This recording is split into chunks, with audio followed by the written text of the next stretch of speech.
Joyce se naravno nije previše brinuo o izgledu. Nije se previše brinuo ni o novcima. Najbitnija bila mu je naravno njegova 18-godišnja djevojka, Rijoko Sonora. Ona nije zapravo ništa ne radila dok je on bio u školi.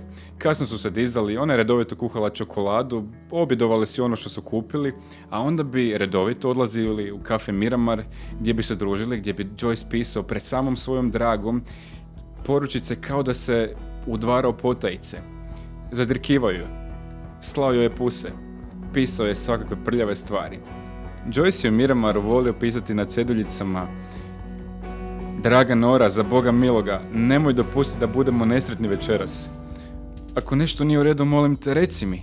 Počinjem drhtati i ako me prije ne pogledaš kao obično, počet ću trčati gore dolje po kavani. Ništa što bi ti učinilo ne bi mi moglo smetati večeras. Ne želim biti nesretan ni zbog čega večeras. Kada pođemo u kući, poljubit ću te 100 puta. Dosađuje li ti ovaj momak ili bih ti ja bio dosadan ako bih otišao? Jim. Naravno, svaku poruku slijedili su i poljupci. Volimo pretjerivati, volimo preveličavati stvari, volimo biti dramatični. Negativno je uvijek privlačno. Naravno, pomorski Sibir, 1000 jezika kojima su Slaveni govorili i razlozi su zašto se Joycea uvijek promatralo kao čovjeka koji nije volio Pulu. To nije istina, zato jer Joyce gotovo ništa nije volio osim svoga Dublina. Iako se najviše skrasio u Trstu, ni njega nije toliko volio. Iz Pule je pokušao pobjeći zbog te grozne, hladne, neumoljive zime u kojoj ga je zatekla velika vijest. Sin Giorgio bio je na putu.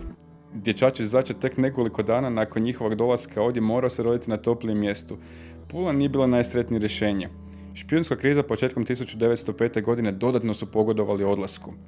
Otišli su, nisu se osvrtali. Jedino što je podnio iz Pule bio je poklik: živjeli!